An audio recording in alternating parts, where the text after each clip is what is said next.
Today we're cooking in the Disney Parks cookbook, and it's a Blackberry Zinfandel Braised short ribs. I think this is from, what section is this? Just gotta check. Disneyland. So I'll show you the picture. Here's the picture. I'm a little nervous about this one, I'm gonna be honest. This one's a little bit of a challenge. So I'm gonna talk off the bat before we get started on a few things that I've already kind of adapted and changed. One thing is this recipe calls for 4 cups of a veal demi-glace. And it says the demi-glace you can find at gourmet markets. Well, I just looked and noticed that Wegmans had a demi-glace. Now it's a duck and a veal one, so I found this tub. And I think when I got it, I didn't really pay attention to the measurements. It says 4 cups, and I was like, I don't know. I just got this, and it was like, it's 7 ounces. And I'm like, oh, wow, for those who don't know the math, there's 8 ounces in a cup. So I'm like, oh man, this thing though was like 12 bucks. So I was like, I am not buying 3 more of these. There's no way I am spending $48 on a demi-glace. and it's not even just veal, it's duck and veal, but it sounds like it's got good flavor profiles. So anyway, I'm just going to use the one. I'm going to compromise a little bit. I was trying to research demi-glace because that's not something I've ever made. I mean, I've heard of it. I've seen it on menus. I kind of know what it is, Some people say that they'll use like a beef base, and I do have some of that. And sometimes when you put it with liquids and stuff and let it simmer, it kind of gives this consistency of demi-glace. So I think I'm going to add a little bit beef base to it. I'm not going to go nuts, because it says it can be salty. So I'm just going to use this, some beef base, and I've got all the other liquids, and hope that it produces enough of this sauce or glaze that'll work on the Zinfandel ribs. But we'll see as we get started. And one other thing to note, it does mention fennel, and I am not doing this. If you've watched any other videos, I don't like fennel. I'm sorry, my taste buds just do not like fennel. It's a major turnoff for me the second I taste it. So I am skipping that part. So there's a part where you have to saute like carrots and onions, which you'll see me do, but I'm not going to add the fennel to that because again, I just don't like fennel, and I don't want to risk ruining a dish that is honestly kind of going to cost a little bit of money here to put together, which we'll talk about the review at the end.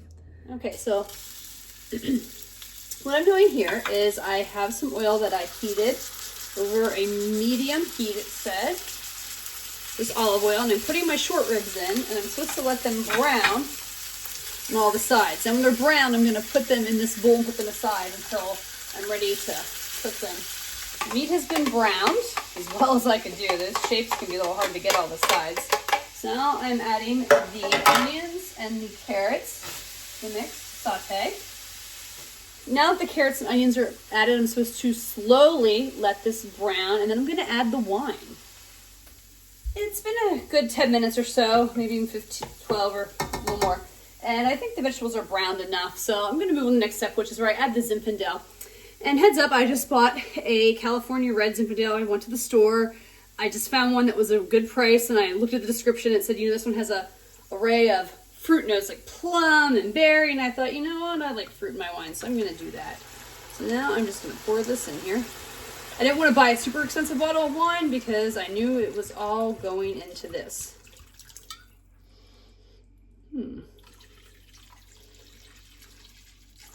Probably should have tried a sip before I poured it in, just out of curiosity how it tastes. So this I need to let simmer, it says, until the wine has reduced to about 75% of what I put in there.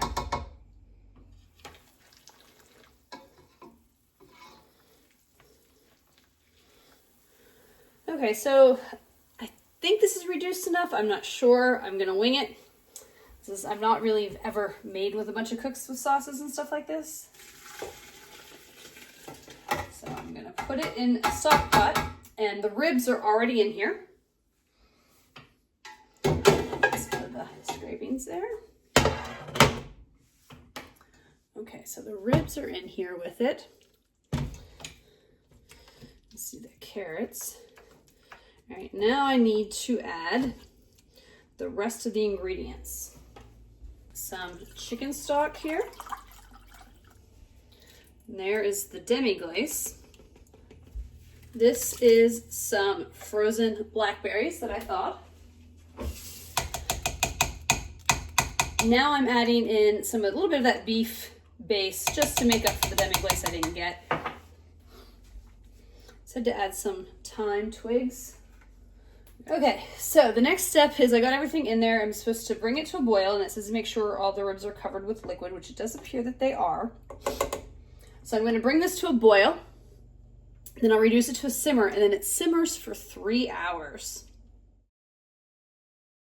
Here are the short ribs after braising for about 3 hours in the stock pot. And then here I pulled the short ribs out so you can see them. And then over here you can see the sauce is still kind of simmering away. Review time for the Blackberry Zinfandel Braised short ribs. They were good. This recipe clearly, from looking at it, reading it, probably was at one of their higher end dining experiences. And obviously I modified the recipe a little bit because I didn't want to spend all the extra money on that veal demi-glace. I also left out fennel because I don't like fennel. So I think the profile, the taste was a little probably different than what this would have been. And it wasn't bad. Like, the beef was nice. It was tender. It was fatty, though. I mean, maybe that's probably just the cut that I got. I've actually never cooked bone-in short ribs before, so maybe they're all a little greasy or fatty like that. I don't know. It was just fatty. I wasn't a big fan of that. But they were fine. They were soft. They were tender. I didn't really get a ton of flavor from the sauce, but it worked well. I actually ended up making mashed potatoes with it and just putting the sauce wasn't really super thick. It was more brothy than gravy, I should say. So I just kind of put like a little bit of meat with potatoes, and that actually helped work together well. But anyway, let's get into the rankings and reviews. And the first are the ingredients on a scale of 1 to 5. And 5 means that it's super expensive and super difficult to find these ingredients. I'm actually going to give it a 4, just below 5. The cost for these adds up a little bit with the meat and all that, but I mean, that veal demi-glace, like I said earlier, I wasn't going to spend the money to get the amounts it called for. Maybe it made a big difference at the end of the day, but I honestly, I'm sorry, I couldn't justify it. So that's why I'm giving it kind of a higher ranking. Difficulty on a scale of 1 to 5, I'm gonna get like a 3.5. I'm right kind of slightly above the middle or neutral. Once you got everything in the pot, it just simmered on low for 3 hours. That's not hard. There were multiple steps involved, which I also consider, and I consider the time too in this difficulty rating. So when you've got to simmer it for 3 hours, and this is my first time making a sauce kind of like this with a bunch of different options like wine and all that. And there's a little bit of an art to it. So I think that, for some people, this would probably be a little bit lower of difficulty ranking. But for me, it was a little bit higher because it's just not stuff I'm used to cooking on a normal basis. So that's why I'm going to put it like a 3.5. And then would I make this again on a scale of 1 to 5, with 1 being absolutely never and 5 being absolutely all time? It's a 2, which means highly unlikely.